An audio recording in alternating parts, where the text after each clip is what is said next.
Welcome to the Period Besties Podcast with Stasha and Katie. Think about it as chatting with your best friends about all the TMI stuff you've never talked about before with two period coaches who've been helping hormones collectively for over 20 years now.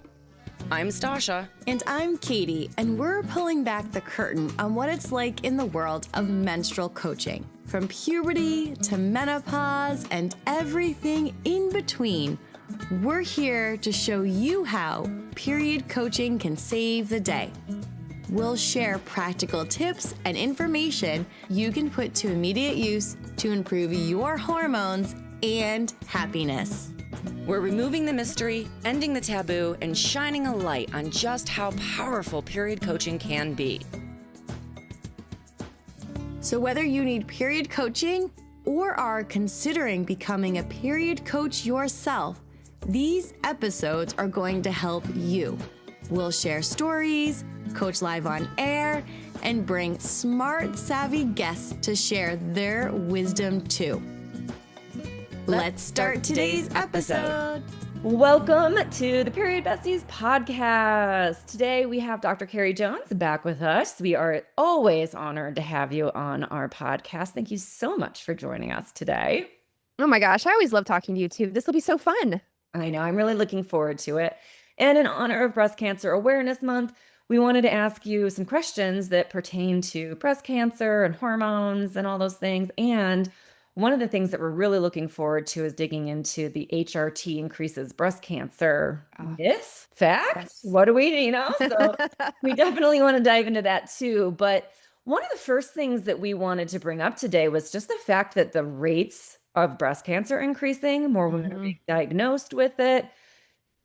Why do you think more women are being diagnosed with breast cancer these days? You know, what's fascinating is I keep reading this statistic about the number of women on hormone therapy, so on HRT, and it's not a big percentage, despite the fact that we see it all over social media. I've heard some arguments. It's like, well, it's because all these women have started back on HRT. I'm like, depending on what statistic you read, something like 1.5% to 5% of eligible women go on it. So the large majority of women who are over 40 are not, have like chosen not to. So I'm like, I don't think that's it, y'all.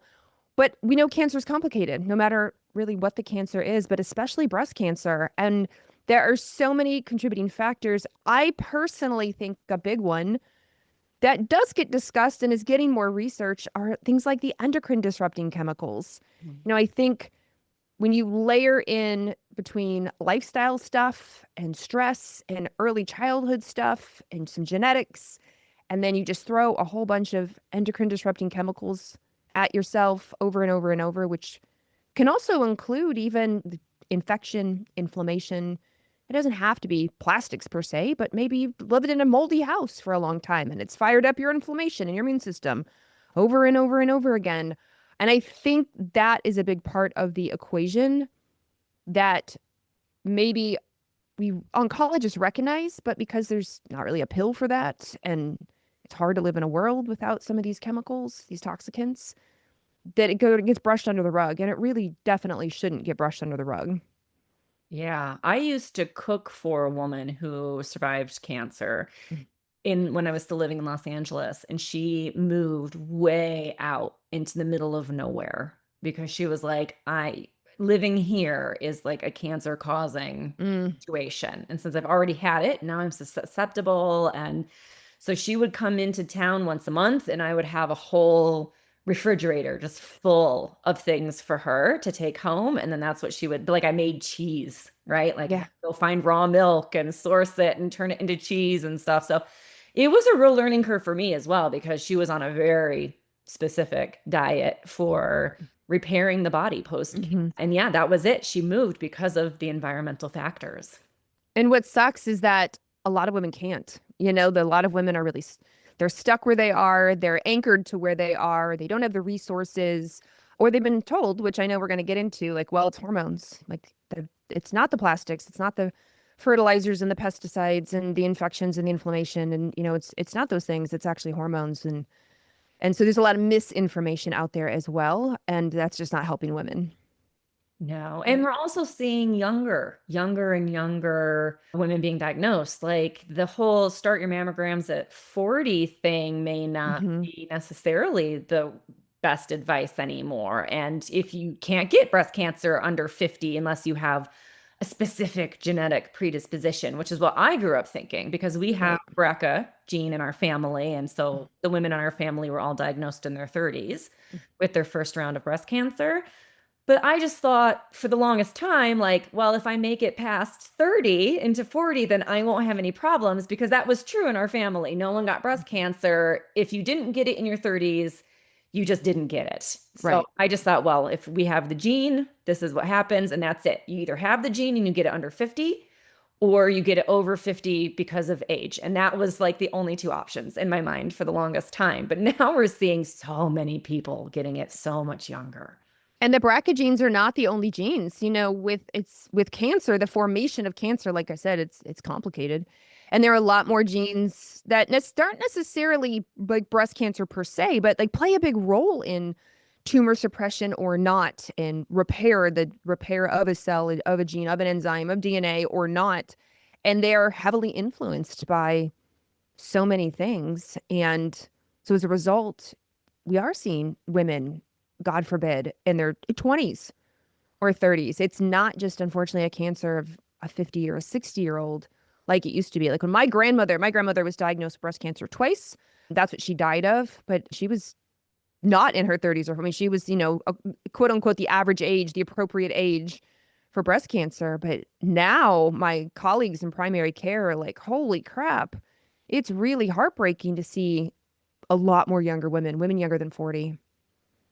Yeah, a few of my friends have been diagnosed. It was really challenging because their doctor wasn't even suggesting mammogram until 40. Mm-hmm.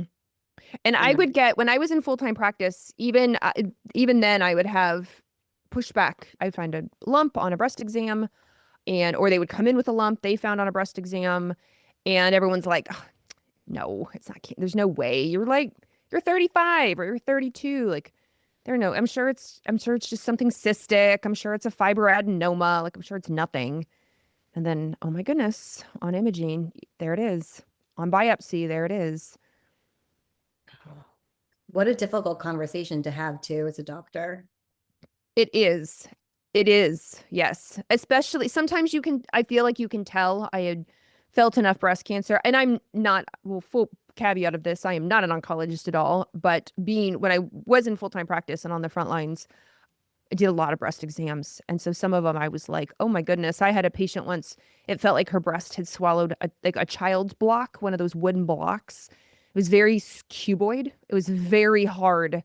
And I just knew, I was like, this is not a cyst. I'm like, oh God. Whereas others, it's much more, it's soft, it's squishy, it's movable. She'll say things like, oh yeah, it hurts during my PMS time. I'm like, okay, way less risk. So there's definitely, with enough experience and feedback, you can kind of guess as a practitioner, but sometimes you can't. Sometimes you're like, man, I don't know what this is. And then you send them for imaging, then they have to get a biopsy. And then you're like, oh man, this is not what we were hoping for. Yeah. And interestingly enough, my first doctor who I got my first mammogram with, and I have dense breasts, and I was not told to get an ultrasound. It was when I moved and got a new doctor, and they're like, you've never had an ultrasound? Like, no. So that's also something that I thought was really interesting. And it's not common. It is now required. If a woman has dense breasts, it's required that it's going to be on her report. So they had to do a lot of education around that, because suddenly women were getting their mammogram reports, and it was like, you have dense breasts, and here it increases the chance of potential breast cancer. And so women were freaking out because they'd never seen that before, especially if they've been getting mammograms for a while. And it's a reporting change, but not all centers also include the ultrasound. They'll only do it if it's indicated. Something shows up on mammogram that they can't quite see what it is, then they'll do a follow-up ultrasound. Or if you feel something on exam, let's say, then it's called a diagnostic. So they will go get a diagnostic mammogram and ultrasound added. And then, the next step for some women, depending, especially if they find something it's hard to see, but like if they have implants, they'll often refer for MRI even, but not all insurances will cover that. And so then it becomes an insurance game of what will your insurance cover? And that's not fair either. No, not at all. We should all be able to have peace of mind and know what's going on. Get access as you need it. If my doctor says to me, Carrie, based on exam, or, like, here's the steps we're going to do, here's what you need next for a breast evaluation, and my insurance goes, no, I don't think so. Like, really? Yeah, no. Are you like, how do you have the medical right to say that? That's how I ended up in thermography. I couldn't, I had, I have a family history of 30 something cancer diagnosis, and they were still like, meh. Yeah. Well, I couldn't get anything. My health insurance wouldn't improve anything. My doctor would try to get something through an ultrasound or a mammogram or something, and they were mostly just denied. And I didn't have health insurance for a long time as well. So yeah, I ended up doing into thermography literally just to give myself some peace of mind, to have at least one test out there that was like, nope, you're good. You're all clear. I mean, I guess not studied. It's not necessarily something that's been studied a lot. So it's not, technically like a part of the process, but at least it was peace of mind for me. So, Right. Yeah. Yeah. That's up there, which kind of crazy, but now I have all these thermography scans for like 10 years. Which is feedback also, right? Like, if something shows up suddenly on a thermogram for you, because you have this history of them, it's similar to if you've gotten an ultrasound of your breasts every year, had a mammogram every year. Then if something shows up, they're going to compare one year to the other. And here's the thing, even on thermogram, if something shows up, what do they say to you? Go get a mammogram, right? Go get ultrasound, like, go get further evaluation. It's still not a watch and wait type of thing. It's like, oh, it appears something's here. Let's double check. Especially given your history, where you have a history, have family history, and then have the reports to look back on. Yeah, I do wish that was a more included part of the process, or that they did more studies so that we could know how effective it is truly, because it is a painless, easy process that if that could be your first line of defense, I think it would make it so much easier to then go, oh, okay, something has shifted. Let's go to the mammogram or something. Because it's hard to I hate going for a mammogram. I hate it. It is painful. Everything hurts for like a week. It takes me forever to recover from it. I'm just in pain for days afterwards. And, that does not encourage me to go and get it done every year. And I know I need to, but I hate it. I hate it so much. And I'm interesting because I feel like it's been the easiest thing I've had to do as a woman is get a mammogram. Like, I have the first time I did it, I was like, that's it? I was like, okay, cool. Like, I'm out. Oh, I wish. It's funny how women have such different experiences with mammogram. Yeah. Yeah. It is, but I get it. I mean, I get why people are resistant to going and doing it, at least in my experience, because it was such a painful thing. I also now understand why Dad always takes Mom out for the best dinner that night. So there's a whole, they go on a trip, they stay in a lovely hotel, they have a dinner. He does a whole should-do for every time Mom has to have a mammogram. And I'm like, I get it now. Well, especially with your family history, my goodness. Yes. And I mean, hey, she's in her mid 80s now and perfectly fine and has had no problems at all. So it's I'm just going to take after Mom. I just decided I'm taking after Mom, not Grandma, not my aunt, not my sister, just Mom. Love it. I like it. Manifest that. Yeah, exactly. So, quick question, might have a long answer, but what do you feel are the biggest contributors, causes of breast cancer? Like lifestyle, you talked about endocrine disruptive chemicals and things like that, hormones. We really want to dive into that. What have you noticed in your practice and years of teaching? What have come up the most? If you're struggling with perimenopause symptoms like insomnia, rage, hot flashes, mood swings, anxiety, all the things, we are opening the doors to our most popular Period Besties workshop, Nourish and Flourish, Eating Well for Perimenopause. We'll share our step-by-step process for soothing your symptoms and feeling like yourself again. Click the link in the show notes to sign up. Don't delay. Early bird pricing is limited. I'll start with hormones because I feel like that's probably the biggest question everybody has. And there's this really great graphic out of the UK. So the UK's medical system is the NHS, and they have this subsection called NICE, N-I-C-E, and they have really pretty graphics. And that's why I like it, because everybody's visual and we can see it really clearly what's going on. So basically, they have these infographics that show little people, and they say, so they did to show between women 50 to 59 years old, what's the average breast cancer risk? So out of 1,000 women, 50 to 59 years old, 23 of them are going to get breast cancer. Independent of hormones, they're going to get. So some of those women have never been on hormones. They've never even taken the birth control pill. Maybe some of them took birth control when younger, but like the average out of 1,000 women, 23 will get birth control or will get breast cancer. If they go on hormones, if they go on a combination of Premarin, conjugated equine estrogen, with progestin, so synthetic estrogen with synthetic progesterone, according to the infographic, 4 more cases of breast cancer will occur. So instead of 23, now we had 4 more. If they just go on the estrogen portion, and most of the research is on synthetic estrogen, then 4 less cases will get breast cancer. If they go on the birth control pill, 4 more cases. So we see this like a few up, a few down, a few up, a few down, depending on the form of hormone you're on for breast cancer. And I think this is important because what a lot of women imagine in their head is if I go on any form of hormones at all, I'm going to get breast cancer. Like the risk is like 90%. It must be massive. And if you just look at this infographic, I really like it because you could be on no hormones at all. And sadly, 23 out of 1,000 will get it between the ages of 50 and 59. If you're on hormones, +4. And if you're just on estrogen, -4. So no progestin. This infographic doesn't look at progesterone, which is the natural kind that like you have in your body. But based on what we know on the research so far, progesterone doesn't seem to increase the risk of breast cancer at all. That's still, of course, being studied, but if you're just on regular old progesterone, seems to be fine. Then they looked at things like lifestyle. So lifestyle things like smoking, alcohol, it's plus a lot more. Like we have this, it does definitely increase the risk for breast cancer.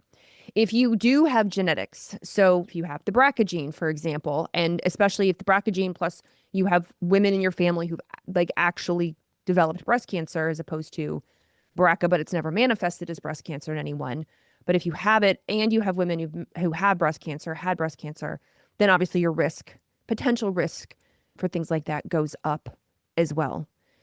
Things go down. So like the more you've breastfed, for example, the less, sort of periods you've had, the more children you've had, there seems to be less risk with breast cancer and things like that as well. So and then the environmental endocrine, factors that we talked about. So there used to be, people had also asked about just family history. So not BRCA related, like my grandmother, we don't have BRCA in my family. I've tested negative for BRCA. And for those, I guess we should have said, for those who don't know, BRCA is BRCA, which is a tumor suppressor gene. And if you're positive BRCA, like you don't have the ability to suppress the enzyme that can make the breast cancer. So I've been tested. I don't have BRCA, but my grandmother had breast cancer twice. And so back when she had breast cancer, it was like, all right, grandma has it. Therefore, my mom and I should never take hormones, right? Oh my gosh. Family history positive, can't do hormones. We've come a long way since then, but that was the notion from if you're Gen X or late millennial, like that's what you were taught from a little kid. Grandma had breast cancer, you can never do hormones. And that's actually not true anymore. So in my case, grandma's the only one in my whole family, both sides, who's had breast cancer. So that's still not a risk for me. I can do hormones. Now, if grandma had breast cancer, then mom had breast cancer, then aunts had breast cancer, even if you're BRCA negative, but if all the women are developing breast cancer, then the risk goes back up again. It's like, oh no, it's some other genetic, it's something else going on. And now your risk goes back up. So it is important to know that the risk that we used to think in like the 1980s, 1990s, early 2000s, we're learning a lot more, getting a lot more research. But it does seem that the lifestyle things, the smoking, the drinking, alcohol, does contribute. That hasn't changed. We have to be really careful with that. Yeah. So those I are think things it's just I was gonna say, those are the things that we can control, though. Like, we can't control Yes. our family history. We can only control our environment so much. Yes. We can control our And lifestyle choices. that's what's so exciting to a degree, that a lot of cancer in general, it feels there's a lot in our control. Not all, but there's a lot. And so think of even, like the food you choose to eat, the way you support your body. Do you exercise? Sedentary lifestyle and obesity are linked to higher risks of cancer, kind of any cancer, a lot of cancers, to be honest, not just breast cancer. Okay, let's keep our weight in check. Let's reduce visceral fat, the weight around the organs. Let's move. Let's stop being sedentary. Let's not drink much. Besides, a lot of women, as they get into perimenopause, find they can't really drink anymore to begin with. Their enzymes change in their liver. They feel worse. It makes them not sleep. They get more hot flashes. They can't tolerate it like they used to.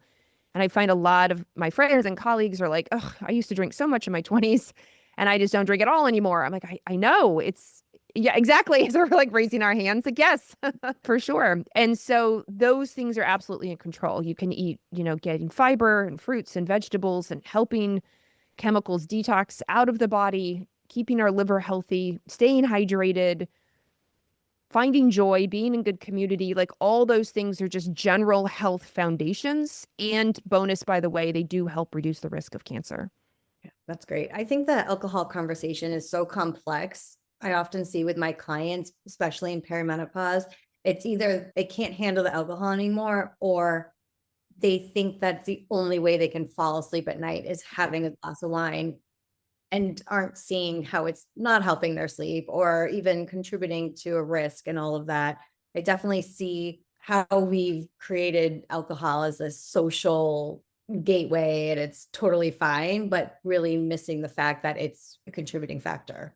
Especially as it's painted as this really fun, lighthearted thing, right? It's mommy's little helper. It's what you do on girls' night. It's always shown cute and bubbly and pink and with your girlfriends positively, as opposed, even though we know, most of us know as adults, regular alcohol consumption is not good for us, which is why the guidelines are really starting to move to like, hey, really cut that down. There's something about Stop it completely. Yeah, there's something about selling pink gin in honor of Breast Cancer Awareness Month. Did you Just see wanna that? have- Like, I know. what? Oh my gosh. It's the same, Oh, like yeah. certain airlines, I won't name them, but certain airlines who are very breast cancer supportive and donate a lot of money. But then they'll have pink soda and they'll have pink treats and they're like, pink alcohol bottles. And I'm like, what? How? No. Are you kidding right now? Yeah, it's maddening. Yeah. Something I do like about the younger generation, though, is that they are not drinking nearly as much. And some of the major cities have started opening up bars that are not alcohol. Right. They are fun mocktails and, herbaceous drinks and things, but there's no actual booze in them. So you're still getting that third space where you can go and hang out with your people and have community, but not have booze be the focus of it, which I love. I mean, as a bartender for a long time, I hate going into bars. It just, a lot of drunk people make me absolutely crazy. So I was like, oh, that is like the perfect place for me. I love it. And I'm noticing, at least again, my city, I live in Portland, Oregon. I'm noticing more and more menus have mocktail sections, whereas before you used to have to ask, or you would just do soda water with lemon, like something like that if you knew of something. And now their entire dedicated fancy sections to here are 6 signature mocktails. I'm like, wow, look at you guys. Good. Yeah, I've noticed that too, which is nice. Yes. Yeah.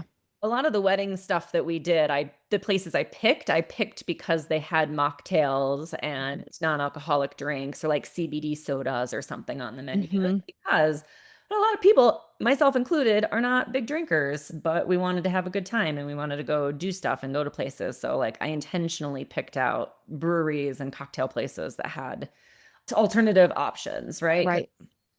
Back in the day, you'd be like, can I get a soda water with a splash of bitter? Make it fancy. Yep. I totally understand. No, I love it. And that's a good one, especially because it is something that we can't control. It is something that we can adjust and do better for ourselves and our bodies. And even, I understand even you can be as perfect and as clean and hopefully and still sadly, unfortunately, crappily develop cancer. Like, unfortunately, and it can be really unfair because you're like, I have been eating whatever, organic, clean. I eat my veggies, I work out, I take my supplements, I sleep. You're like, I check all the boxes. How the heck did I develop breast cancer? And we look at this a little bit kind of twofold. One, obviously, there's a lot of things out of our control, which completely suck, like the environmental toxicants. Like, you just can't control the air you breathe when you go out of your house, or the things you're exposed to, or early childhood things that are completely beyond your control. But on the other hand, I have my patients, colleagues, friends who've gone through cancer treatment routinely say to me, that freaking sucked for sure. But it was my habits that made me, I felt, be a lot healthier, come through it a lot better, do better. My oncologist would say to me, like, oh my gosh, you're doing really well. This is responding really well.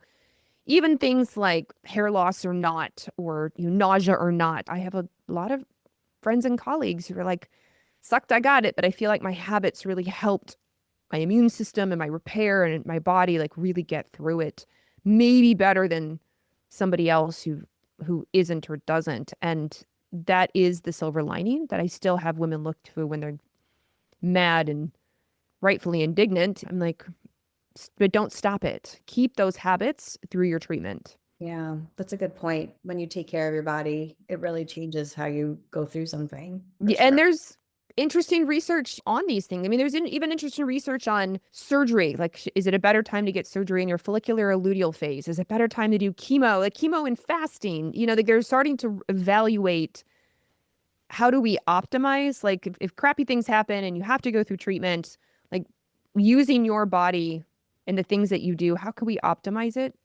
And I'd like to see more of that. Yeah, for sure. I think that would help a lot of people. Mm-hmm.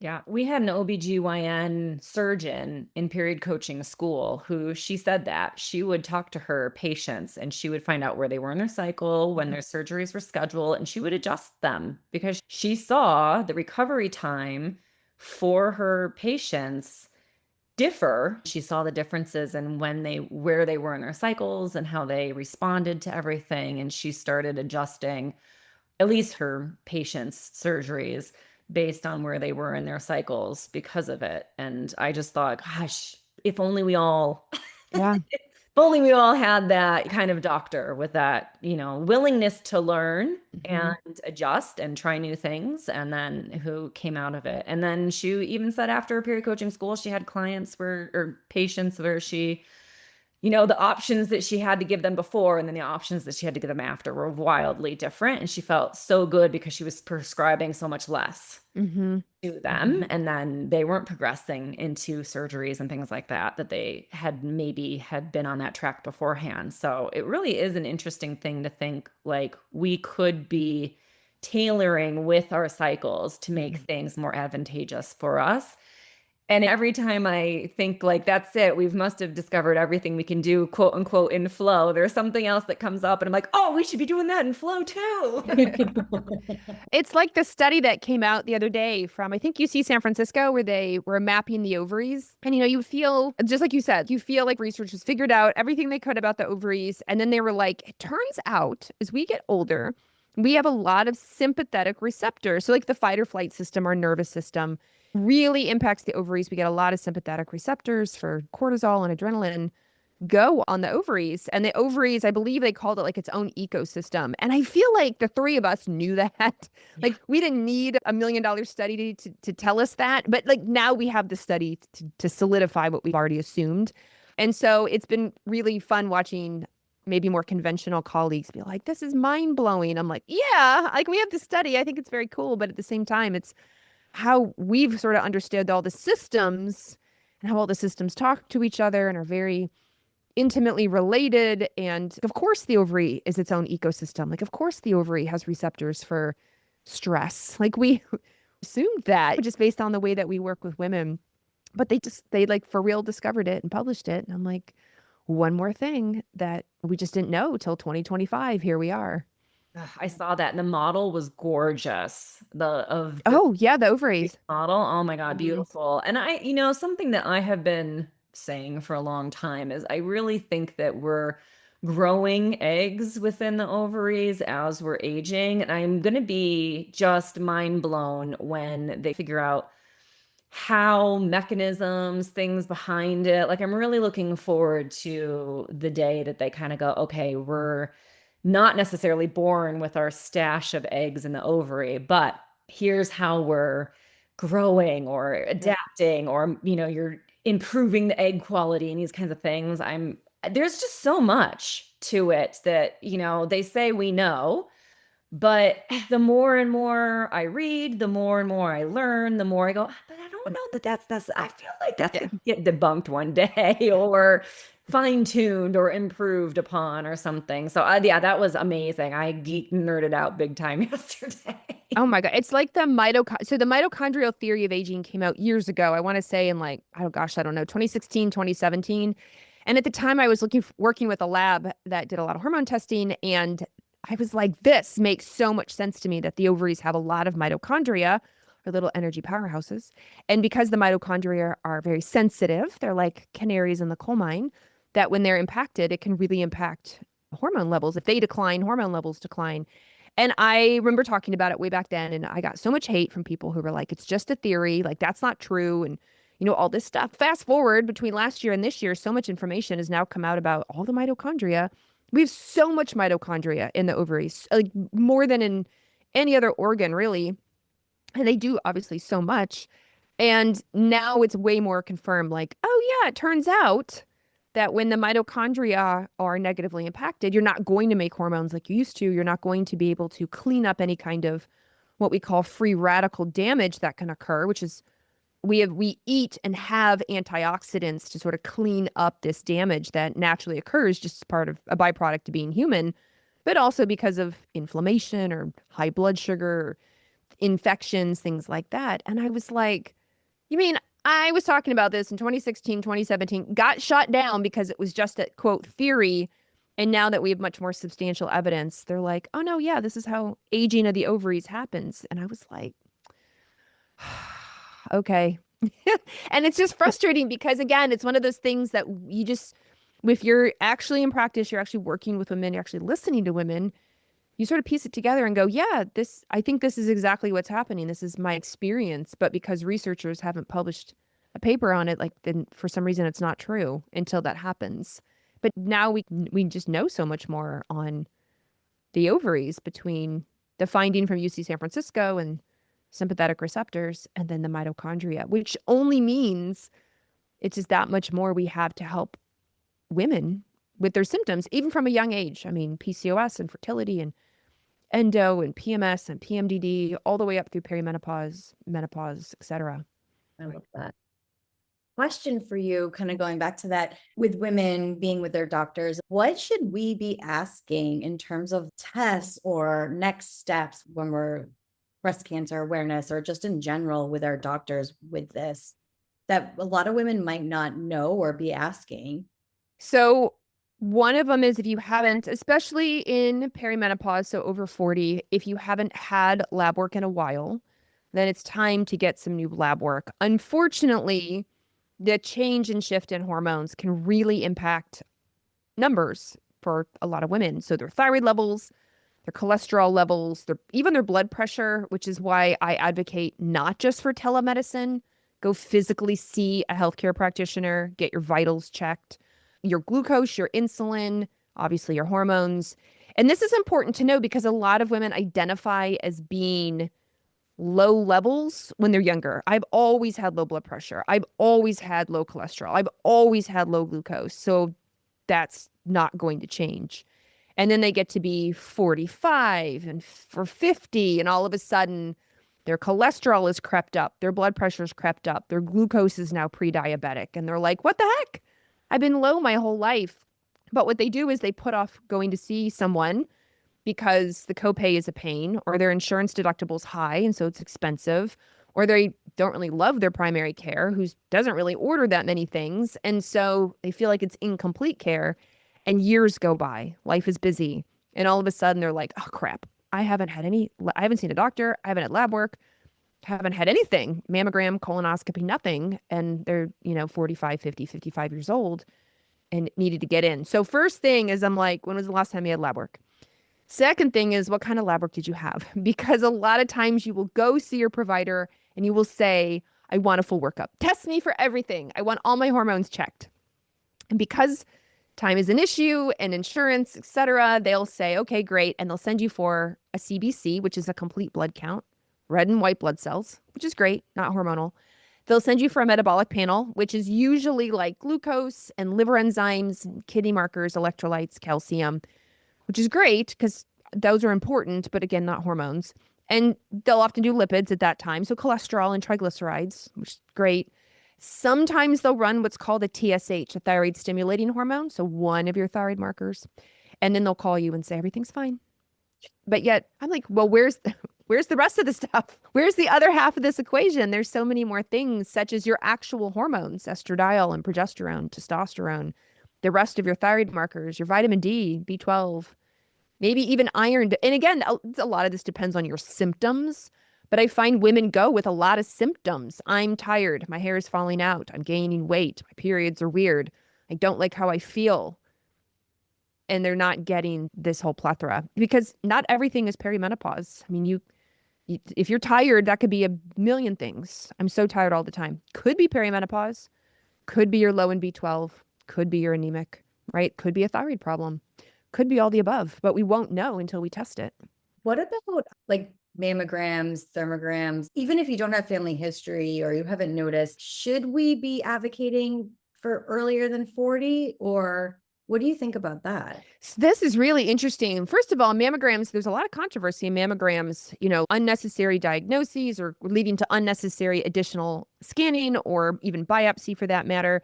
And I am in team imaging because if it's let's say it's early stage breast cancer, you're likely not going to feel it. Again, a lot of the breast cancer I found in practice, either I found on an exam or they found on an exam. But in the really small cancers, if they're deep in a dense breast, you're not going to feel it on an exam, but you could see it on a mammogram. And early stage breast cancer is dang near 100% treatable, curable with a 5-year rate. And so I would want somebody to know that sooner rather than later.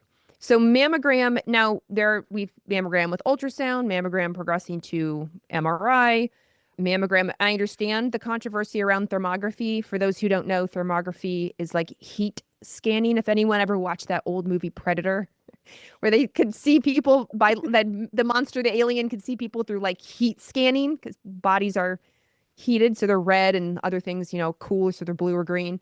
That's what thermography is. It's like getting a Predator exam of your chest. But I've had 2 thermograms from a world-renowned thermographer doctor in London, of all places, because twice I was there lecturing, and so twice I had thermograms. But I've also had mammograms at the same time, so I'm a little well-rounded. I also know there's a new imaging that I don't know very much about, but I'm learning. It's called QT imaging. Dr. Jen Simmons was a breast surgeon and has done a lot with that, a lot of education around that.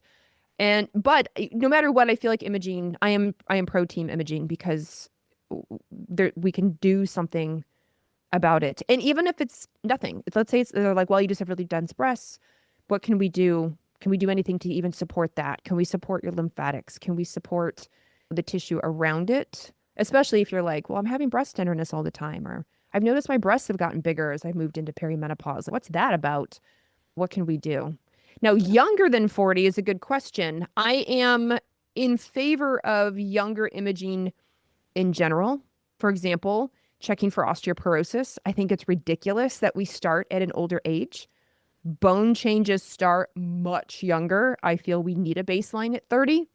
And even if initially bone scans are every 5 years, 30, 35, 40, I think we need that for sure. Colonoscopies, they moved to younger. They moved from 50 to 45.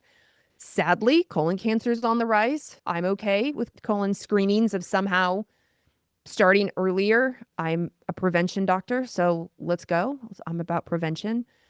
So yeah, and again, I'm not saying it has to be mammogram, but I do feel, unfortunately, with some of the statistics that are out there, We shouldn't wait until somebody's 50 or 60 to start doing some of these screenings.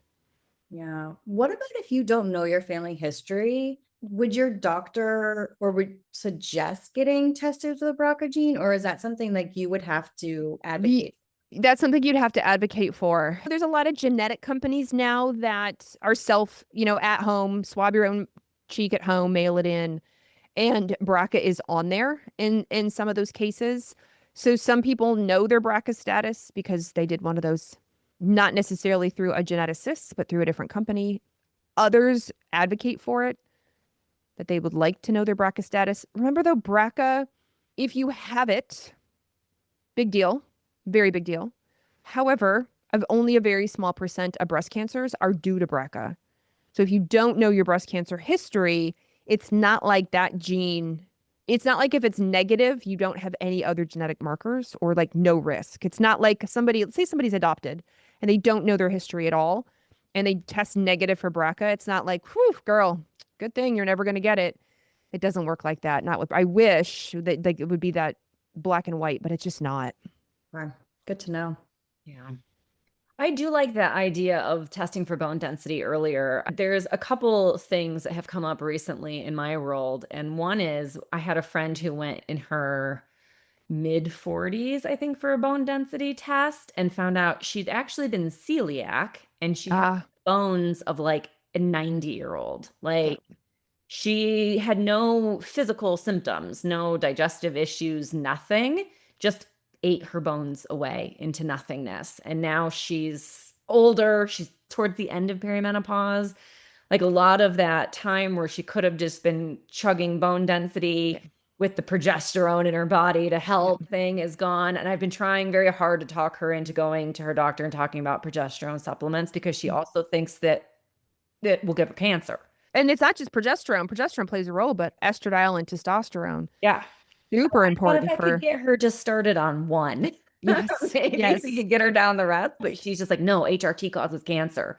So I've been working really hard to deprogram that concept of HRT giving her cancer because it's like you if you want your bones back. Like I also read a study about eating prunes and bone density. Oh, interesting. Have I read that? I feel like I have read that, but I don't It's not brand new, but it was certainly a newer study. But it basically said, I think it was 10 grams, which they basically said was about 4 to 5 prunes a day. That everyone in the study who had less than that had the average bone density loss that you would see postmenopausal. The people who had the 5 prunes a day maintained their bone density with no loss.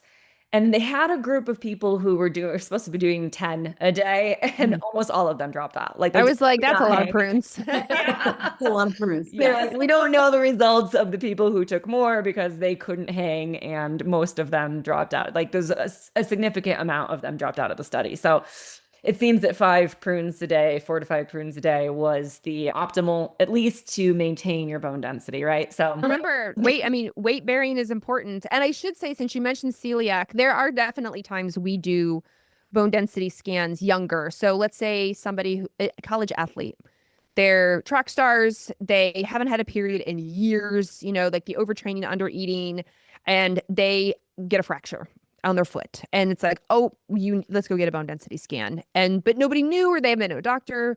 Sometimes if like I would have young girls come to me and say, I haven't had a period in years. I'm like, let's get a bone density scan. Like we got to look at this. Celiac is another great example where gets in the way, like absorption. When you have celiac disease, your little villi in your intestines get shorn all the way down. So your absorption of nutrients, minerals, vitamins is very, very low. It goes down. You just don't absorb like somebody else. And so it impacts every system of your body, but specifically your bones. So definitely somebody with celiac. Now, celiac definitely impacts the GI tract. I mean, it was discovered by gastroenterologists, but the sentiment is that if it was discovered by neurologists, they would have called it a neurologic disease. If it was discovered by dermatologists, they would have called it a dermatologic. So celiac is actually much more than just the GI tract. It manifests in multiple systems of the body. Bones, unfortunately, being one of them because of the lack of the nutrients, vitamins. So if I had met somebody had a patient where we figured out they were celiac and likely it, had been a long time, it had really been struggling, then I would likely send them, no matter what their age is, for a bone density to get an idea. Now with building bone, it's not just prunes, right? It's not just progesterone, estrogen, testosterone. Like you still have to put some, like a little bit of stress on the bone. So the weight bearing exercise, Dr. Vonda Wright talks about, even jumping, putting a little like jump upstairs, jumping jacks, jump rope, which I know can be hard for some people with their knees or hips or what have you, but like lifting weights, lifting heavy. Even Dr. Stacy Sims talks about that, like estradiol. You can't just sit on the couch with estradiol and hope your bones are going to be fine. You do have to help a little bit. But there is another really cool bone test called a REMS. And REMS can also, it's ultrasound. So no radiation, no x-ray or anything. It's an ultrasound type test, and it looks not only at the T-score example, so like a DEXA scan, but it also looks at the quality of the cells in the bone itself. And so it gives you like a fragility score. So how fragile are you? So if you could have an osteopenic or osteoporotic score, but your actual fragility, what's inside might be okay. Because in a DEXA scan, all we can see is the outside, but we can't test how likely is that to break, So if somebody has, it's like a tree. If you're looking at a tree and you're thinking, that's a really strong tree, not realizing the whole inside's been cored out by raccoons and squirrels and disease and stuff, it's going to snap. And so then people are like, oh my gosh, but I thought from the outside, it looks super strong. And this is what can be deceiving about a DEXA scan is from the outside, it could look really strong, but the inside sucks. And this is why REMS is starting to gain a lot more traction in the orthopedic world, because they can see the outside of the tree, how's the bark, and then they can see the inside core as well to see like what is the chance you're going to break or fracture something. So for those who do have bone issues, osteopenia, osteoporosis, there are bone centers now, osteo centers that are using that imaging to get a better idea.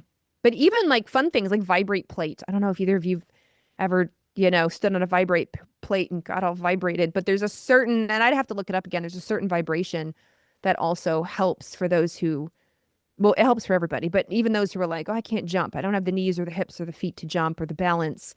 But standing on a vibrate plate has been, at a certain oscillation, has been shown to also help improve bone strength, which is why it's often included in osteoporosis or osteopenia treatment plans at these centers. So in the whole world of bones, it used to just be, oh, you have osteoporosis, best of luck. Here's a bisphosphonate medication. And now there's entire centers dedicated to it for women, because God knows, we all know if grandma breaks a hip, like that is not good. Yeah. That's so interesting. I have to look. That's really cool. Yeah. Last question. What advice can you give women? Like, what are 5 things women should be focusing on right now to really help reduce the risk of breast cancer? A big one. So 5 things. 5 things. Number 1, which we didn't really talk about, but sleep. So when you sleep, you make melatonin. Well, you make melatonin. So melatonin and cortisol are opposite each other. So cortisol comes out in the early day, helps manage what we call like our stress. It helps reduce inflammation. It manages blood sugar. But at night, the opposite. It goes down and melatonin comes up. Well, melatonin is a major player in your circadian rhythm, but also a very, very, very potent antioxidant. And so those who are more along the functional line or functional oncology or integrative oncology will often incorporate melatonin and is part of a treatment plan.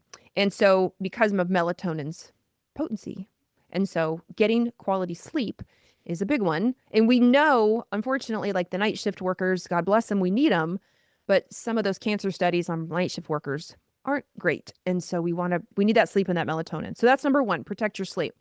Number 2 would be like the nutritional aspect. And I will honestly include alcohol in there. So like the choices you make to put in your mouth. So making sure, as Dr. Deanna Minnick says, you eat the rainbow, or you get plant-based, veggies, fruits, fiber, getting enough protein, water, hydration, things going in, and then what not going in. So let's not do maybe alcohol like you were if you are a glass or two of wine a night type of person, just being more aware of that. Number 3 is stress. And I call it vitamin C or community, because we know that women who feel supported, women who are happy, women who are joyful, if they do develop breast cancer, they have better outcomes because they have that like safety net, and feeling safe is really important in our system. We talked about the fight or flight system. The other side of that is the rest, digest, heal, flow type of system. It's called the parasympathetic. And so if you are in a community of people, whether it's your family, your friends, your work, whatever it is, that vitamin C, that community reduces stress and really good for overall health. Number 4 are the endocrine disruptors. So everyone who's ever gotten into an Uber or a taxi and they're like the plugins and the trees everywhere, or you get into an Airbnb or the hotel has been sprayed down with scent, like just being aware of those things, but in your home. You maybe can't control the Uber or the hotel, but what do you have in your home? The synthetic fragrance, the plastics, the parabens, that just being aware, switching to glass, switching to stainless steel, air purifiers, water filters, swap out products. When you run out of detergent that smells like a garden scent, maybe find something that's greener, unscented, things like that. And then number 5 is the lab work piece. So let's keep track of you, what's going on. And that includes imaging. Where are you? What have you had done? How old are you? And then let's get some lab work. Usually it's fasting, and let's see what's going on in the cardiometabolic risks with your hormones, with your nutrients. I think that piece is really important, which is, we were talking before, I have an entire labs checklist. If you go to my website or drcarriejones.com/labs, women often ask, what labs do I ask for? And you don't have to ask for thousands of dollars. I'm not saying that, but a good baseline, man, you can get so much information off that. And it's generally covered by insurance. So those are my 5 things. Awesome. I love it. That was great. Thank you so much. Learned so much. And let's not be afraid of HRT. Like, really be mindful, obviously, about your health history and everything. But this is something really to be mindful of too as we get older, it's not your mother's HRT anymore. It's not your mother's menopause, your grandmother's menopause. Yes, it's not your mother's. Yeah. Well, thank you. And like I said in the beginning with HRT, you can Google the UK or NHS NICE, NICE infographics on breast cancer. And if you want to see them for yourself, if you're a visual person, just Google it. It's right there in images. It's totally free. You don't have to be a doctor to see them. They show them for everybody. That's fantastic. I know that you have to run, so we will not subject you to the speed round today. But we just thank you so much for joining us and being just a font of information as always, and helping us and shedding some more light on breast cancer and cancers in general and lifestyle things. Your lab list is like my Bible whenever I go to my doctor. So if anyone's thinking about downloading it, do it and take it with you, because every time I go to my doctor, I whip that thing out and I'm like, let's work on this. Check it off. Yes. Yeah. So thank you so much for joining us today, for being a part of this. We can't wait to talk to you again, as always. If anyone listening has questions for Dr. Carrie Jones, please let us know. We'll put them in the next time we get to talk to her. Love it. And thanks to everyone for listening. We'll see you in the next episode. Bye for now. A big shout out and thank you to our sponsors for today's episode, Period Coaching School and Katie Bresek Wellness. Thanks to you, our favorite bestie, for listening to the Period Besties Podcast, where no topic is TMI. And of course, share this episode with your besties. Remember to leave us a 5-star review, nothing less than the best for us besties, and subscribe wherever you listen to podcasts. You can follow us on Instagram at Stasha Washburn and at Katie Bresek, or email us at periodbestiespodcast@gmail.com. Check out more about us at katiebresek.com and periodcoachingschool.com. And of course, check the show notes for free goodies and extras that support this episode. We'll see you on the next episode. Bye for now, besties.